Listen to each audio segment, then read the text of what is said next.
साथियों नमस्कार।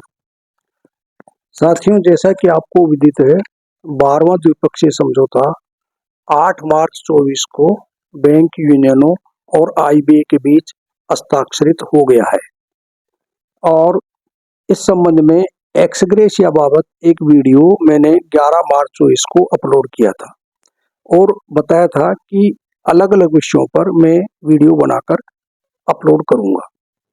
इसके पश्चात 18 मार्च 24 को डीए के नए फार्मूले की बाबत एक वीडियो मैंने बनाकर अपलोड किया था।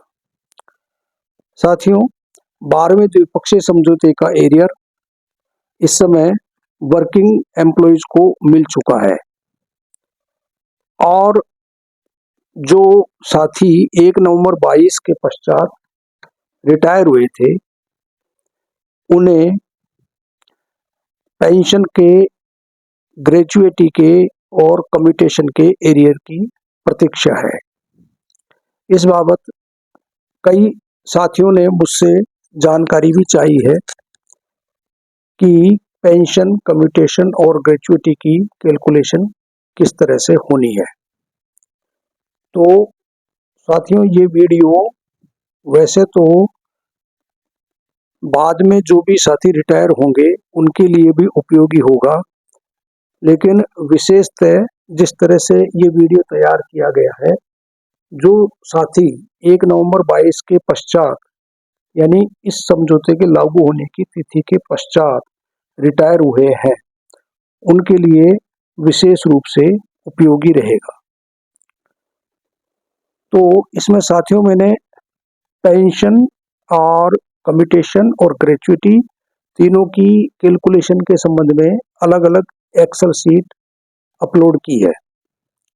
सबसे पहले पेंशन पर बात कर लें तो साथियों, आपको विदित है कि फुल पेंशन यानी जो आपकी लास्ट ड्रान पे है उसका जो 50% होता है वो फुल पेंशन होता है और वो जो फुल पेंशन मिलती है आपके लास्ट 10 मंथ्स के पे के एवरेज के बेस पे।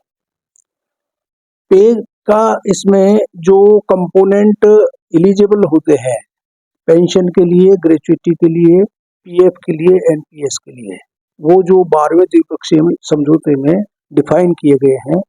ऑफिसर्स के लिए बेसिक पे, स्टेगनेशन इंक्रीमेंट, पीक्यूपी, ऑफिस सीटिंग पे, इंक्रीमेंट कंपोनेंट ऑफ एपीपी और वर्कमैन के लिए बेसिक पे, स्टेगनेशन इंक्रीमेंट, ग्रेजुएशन पे और पीक्यूपी, स्पेशल पे, ऑफिस सीटिंग पे, इंक्रीमेंट कंपोनेंट ऑफ एपीपी। ये जो कंपोनेंट्स हैं पेंशन और ग्रेच्युटी के लिए, एनपीएस के लिए और पीएफ के लिए एलिजिबल रहेंगे।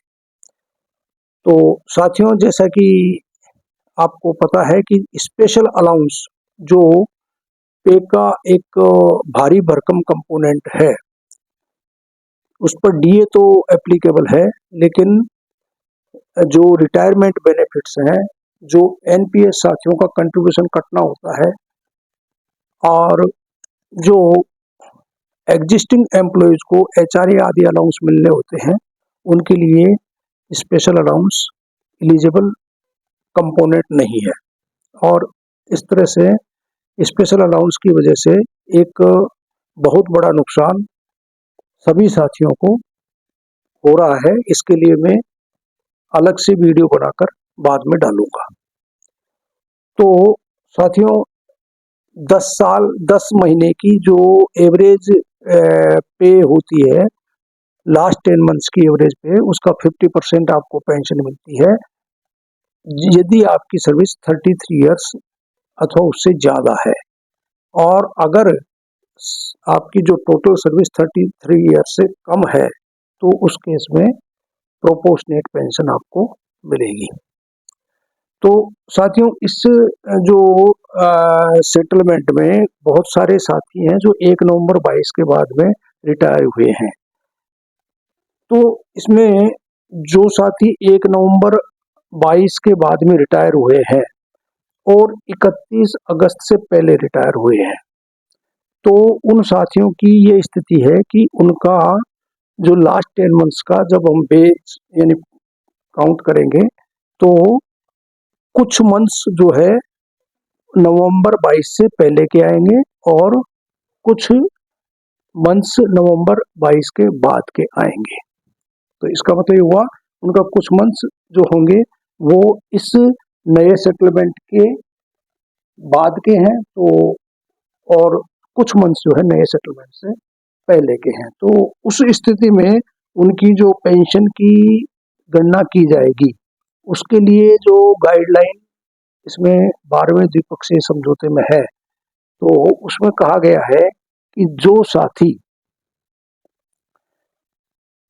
Retired on or after 1 November 2022 but on or before 13th August 2023, since the period of preceding 10 months will constitute pay both under this settlement as well as pertaining to settlement dated 11th November 2020.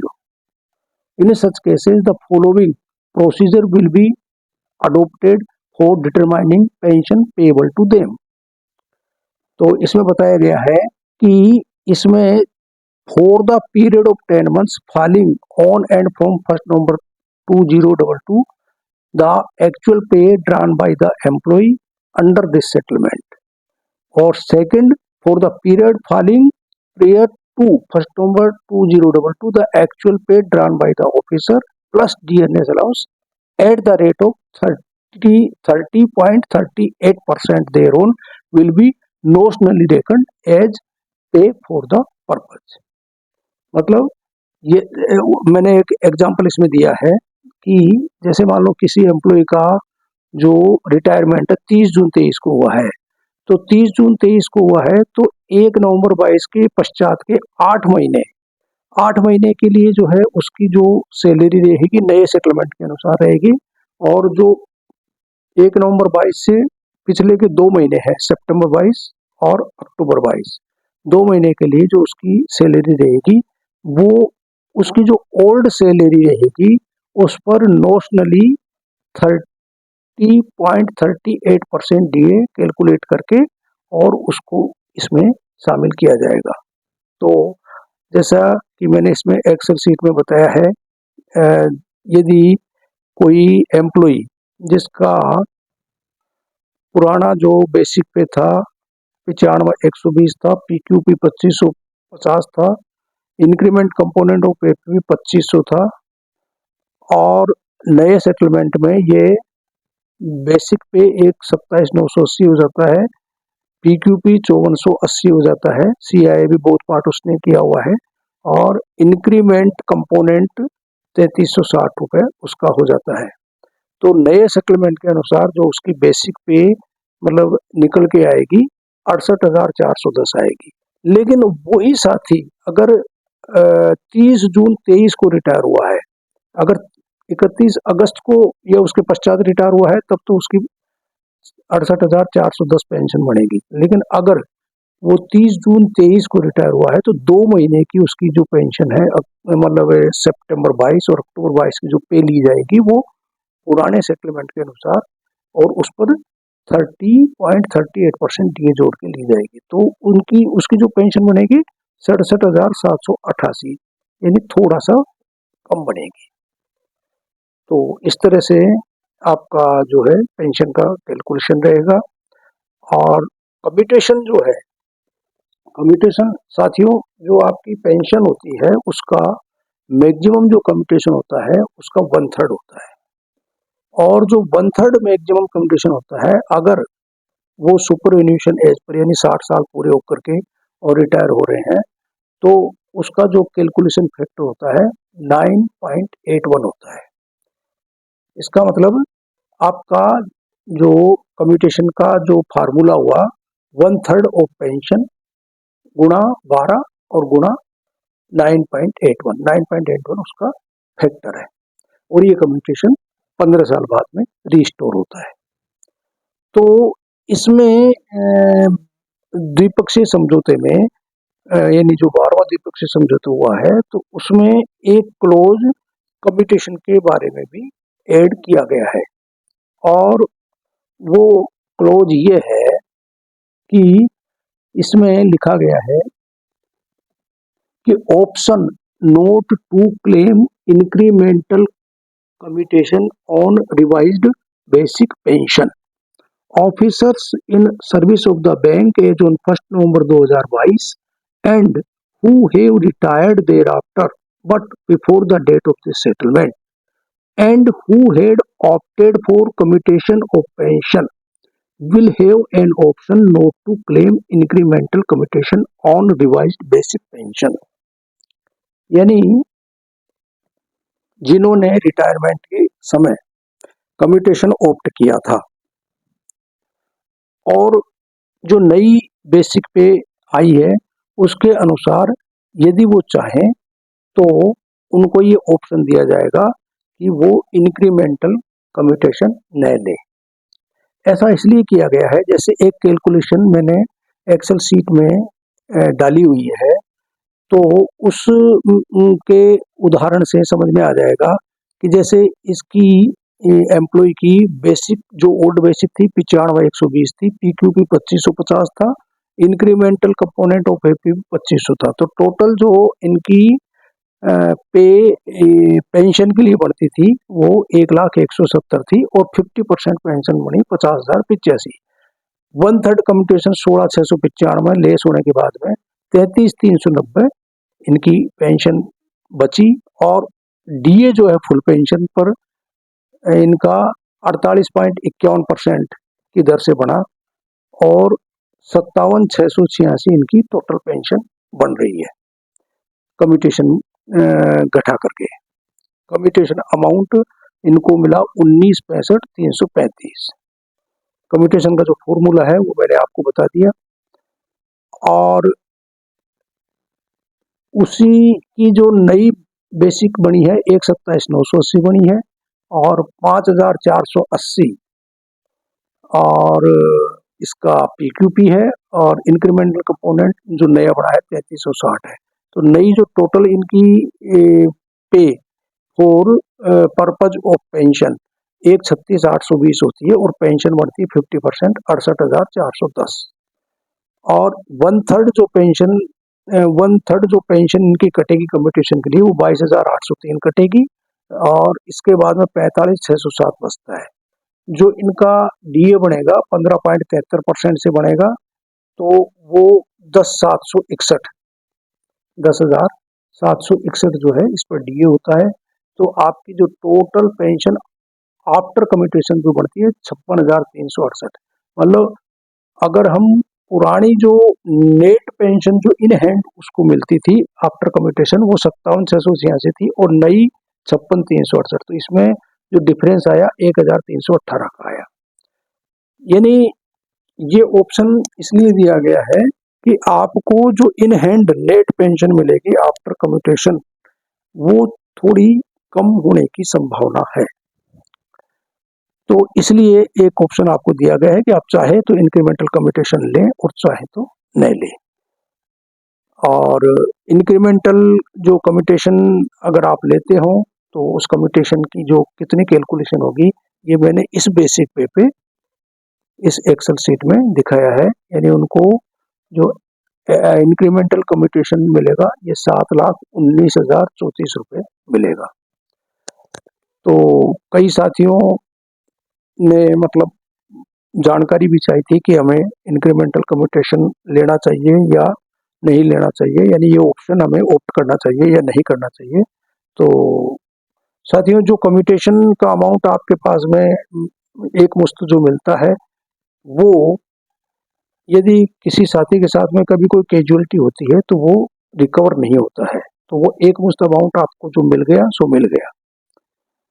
इसके अलावा जो अगर आप commutation opt नहीं करते हैं और वो जो पेमेंट आपको सैलरी के साथ मिलता है तो वो टैक्सेबल भी रहता है। तो इस मामले में सब अपना अपना डिसीजन ले सकते हैं कि वो कम्यूटेशन ऑप्ट करना चाहते हैं कि नहीं करना चाहते हैं। इसके पश्चात ग्रेच्युइटी का कैलकुलेशन देखते हैं। तो साथियों, ग्रेचुइटी के बारे में भी कई साथियों ने क्वेरी की थी कि यदि 20 लाख ग्रेचुइटी मैक्सिमम मिल चुकी है तो फिर भी क्या हमें ग्रेचुइटी का एरियर मिलेगा। तो साथियों, मेरा उसका उत्तर है कि हाँ, 20 लाख जो ग्रेचुइटी की मैक्सिमम लिमिट है ये एक्ट के अंतर्गत है। और जब भी रिटायरमेंट पर ग्रेचुइटी कैलकुलेट होती है तो एक्ट के अनुसार होती है, और दूसरा सर्विस रेगुलेशन और अवार्ड के अनुसार, जो है वर्कमैन के केस में अवार्ड के अनुसार और ऑफिसर के केस में सर्विस रेगुलेशन के अनुसार होती है।